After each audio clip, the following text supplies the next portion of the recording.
நேரத்தை செய்யறாங்க, நம்ம நம்புறோம். அத்தனையும் வேஷம், அத்தனையும் பொய். இதெல்லாம் மக்கள் நம்ம நம்பவே. பெண்கள் ஓட்டு தான் முக்கியமா அவங்க கருதுறாங்க. பெண்களை வச்சுதான் அது வெற்றியடைய முடியும்னு நினைக்கிறாங்க. அதனால தான் பெண்களை முன்னேற விடாமல், பள்ளிக்கு போக விடாமல், கல்லூரிக்கு போக விடாமல், வேலைக்கு செல்ல விடாமல், நீ வீட்டுக்குள்ளே டிவியை பார்த்துக்கிட்டே இரு, டிவியில உனக்கு பல பல செய்திகளை நான் விளம்பரப்படுத்துறேன், அதை பார்த்து எனக்கு ஓட்டு போடு அப்படின்னு பெண்களை மையமாக வைத்துத்தான் இன்னைக்கு இந்த ஆட்சி நடந்து கொண்டு இருக்கிறது. இது உண்மையா இல்லையாங்கிறத நீங்களே சொல்லுங்கள். பெண்களே, நீங்கள் இத்தனை இன்னைக்கு நம்ம வந்திருக்கிறோம், தன் ஆர்வத்தோடு வந்திருக்கிறோம்.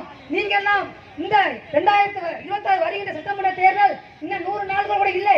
இந்த 100 நாட்கள்ல நாம் இந்த ஆட்சி மாற்றத்தை கொண்டு வரவில்லை என்றால் பெண்களுக்கு பாதுகாப்பு இல்லை.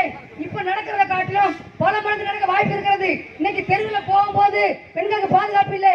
நாளைக்கு நாம் பெண் பிள்ளைகளை வீட்டுல விட்டு போனாலே வீட்டுக்குள்ள வந்து நம்மளை சீரழிப்பார்கள் என்று நம்மளுக்கு யாருக்கும் உறுதி இல்லை.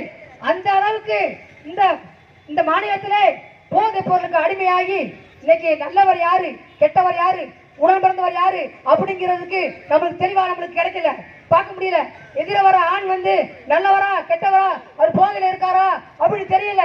நம்ம நல்லவர் நெருங்கி போனோம்னா நம்மளுக்கு பல கொடுமைகள் நடக்குது.